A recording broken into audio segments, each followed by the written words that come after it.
We dismiss history at our peril. Liberty Nation Radio with Mark Angelides. And we're back with America's #1 syndicated columnist, Cal Thomas, whose latest book, A Watchman in the Night, comes out on May 8th. Now, earlier in the show, we discussed his new book. Now I want to move to talk more about the media in general and how it's changed over the last 50 years. Now, Cal, it's often the case that we talk about institutions seeming to be on the brink of failure. It's almost like a chicken little situation. But, you know, we ignore the turbulence that they faced for the decades before. But it seems to me that here, now, the legacy media, it feels a hollow shell of what it once was. Am I wrong in this or not? No, you're right. When I started out in this business in 1961 as a copy boy for NBC News, younger people watching this will have to Google what a copy boy was. I was surrounded by real journalists. These were men and later women who came from newspapers and wire services, who wrote all of their own copy and who were really interested in conveying truth to the public, that they believed they had a calling to serve. Now we have so much advocacy. You know, the New York Times, Washington Post has opinion sections, but it's turned into all opinion. A friend of mine says the greater power that the media has is the power to ignore.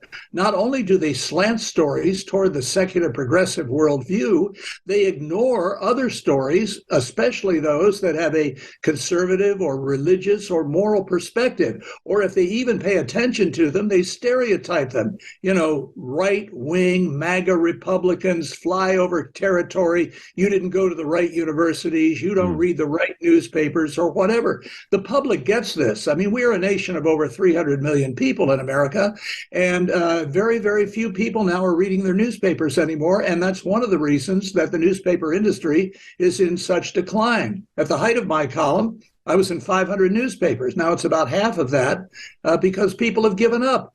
And again, it's the only industry I know. Let's just take a burger franchise, and the owner says, I'm going to introduce a new line of tofu burgers, and nobody buys them.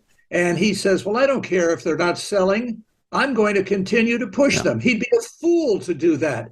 But that's what they do in the media. You're going to eat this and like it. Well, I'm not going to like it, and I'm not going to eat it, and I'm not going to subscribe to it, and I'm not going to watch it, and I'm not going to buy the products that are advertised.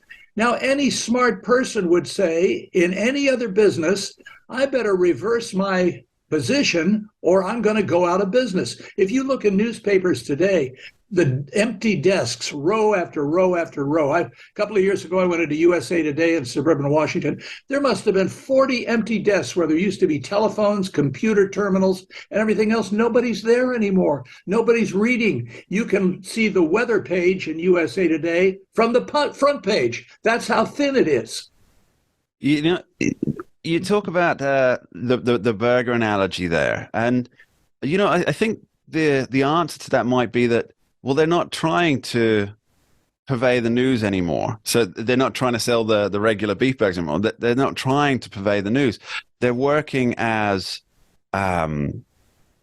gatekeepers, if you will, or even watchmen in the night, as it were, for the favored political party. Now, this credibility issue, it seems that a lot of Americans are starting to realize that the government works hand in glove with this very industry that we're talking about. And just last week we saw President Biden, he had the cheat sheet in his hand for the LA Times reporter with the same question on there.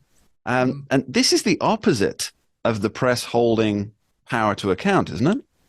Yes, well, they want access, and they know, with Hillary Clinton, when she was running for president, story came out that if you don't, that not a Brazil thing, but the word went out, if you ask Hillary Clinton certain questions, then she won't come back on your show. Well, they all want these star guests, and the other thing is that in terms of journalism, so-called, there's a revolving door. Look at the number of people who were in government and are now on TV as commentators, and the reverse. They go back and forth and back and forth. One day, George Stephanopoulos is an aide to Bill Clinton. The next day, he's a highly paid anchor on ABC. I mean, he never covered a school board meeting. He never went to an emergency room at a hospital to cover a shooting on a weekend as a local reporter. He's just immediately dubbed a journalist. Well, that's not the kind of journalism I grew up with, and this is what contributes to the low level of credibility. So many reporters start out with a worldview and then create a narrative and then report the story. You look at the front page, just as I did the other day on the Washington Post. Abortion, transgenderism, everything except what really matters to most people. And this is why, again, the credibility is at such a low level. People don't live their lives on the level of transgenderism and wokeism and drag queen story hour in public schools. That's not where most people are, but it's where the media is. Yeah. You know, it's just as a brief aside, whenever there's a big story that could be deemed damaging to the left, I often just think, right, when I'm looking for an angle on it, the first thing I do is I make a little Excel table and I put down like the top 10 left-leaning news sites. And I make a list of how many times they mention this story. And it's really, I mean, go back, read some of my stuff. Some of these, they just cover things 0%. It's terrible. It's complete abdication. Look at the Hunter Biden laptop story, reported tremendously by the New York Post, censored by Facebook and Twitter and other social media sites, said it was fake news, said it was Russian disinformation. 51 former U.S. intelligence agency people signed off on it. Has any of them apologized? Have any of the reports, or the editorials or the columnists who said it was true, retracted? No. Being in the media means you never have to say you're sorry or wrong. Especially if you've got the president saying the same thing on the debate stage. Now, Cal, can the Fourth Estate recover, or will it be subsumed by, I guess we call it the new media now, I guess is the most common term. Or is there always perhaps a continuous renewal taking place, like Prometheus's liver? Is it just being rebuilt again and again? Yeah, I don't think the media that I grew up with, and maybe you grew up with, you're a lot younger than me, is going to be able to sustain itself. I think the die is already cast, and again, the decline of newspapers, the ratings, the splitting up, and it's not just in this country. I was in Israel last week, had a long conversation with Prime Minister Netanyahu, and he said, the same thing is happening in Israel with the hardcore left-wing media always trying to take him down. But he said there's a new conservative television channel that's just come on. It's got about 2% of viewership right now. As people are finding out about it, he believes there'll be more watching. And I think competition is good. The other side of that, though, is people, again, will tune in only to those things that reinforce their point of view. And I think that's dangerous in a free society. We need to know what other people are thinking. We need to know why they are thinking it. And I occasionally learn things from the left that I didn't know, and that's fine. But I find myself far more tolerant and pluralistic and open-minded and all the rest than my so-called tolerant, pluralistic, and open-minded friends on the left. As you mentioned earlier, we're not in the society we tolerate everybody rather than being intolerant. Cal, final word. Could you tell the listeners where they can follow your work? Please don't list to the 250 plus newspapers in which you're syndicated across the nation. But where can they follow your work, and where can they get your new book, A Watchman in the Night, that's released on May the 8th? Well, thanks for asking, Mark. You can go to my website, calthomas.com, and see all my columns, radio transcripts, and even order the book through a link there, or go directly to Amazon, Books A Million, Barnes & Noble, or if you're old enough, go to what we used to know as bookstores and ask them to carry it. And probably the tattooed, blue-haired clerk behind the panel, who is a binary liberal, will say, who, what? But he'll order, or she'll order, or he, it, whatever the pronoun is, will order it, and I'd be very grateful. I think you're going to like it. I always say I have a money-back guarantee on all my books. If you don't like them, I guarantee not to give your money back. Cal Thomas, thank you ever so much for joining us today. Thank you, Mark. Pleasure.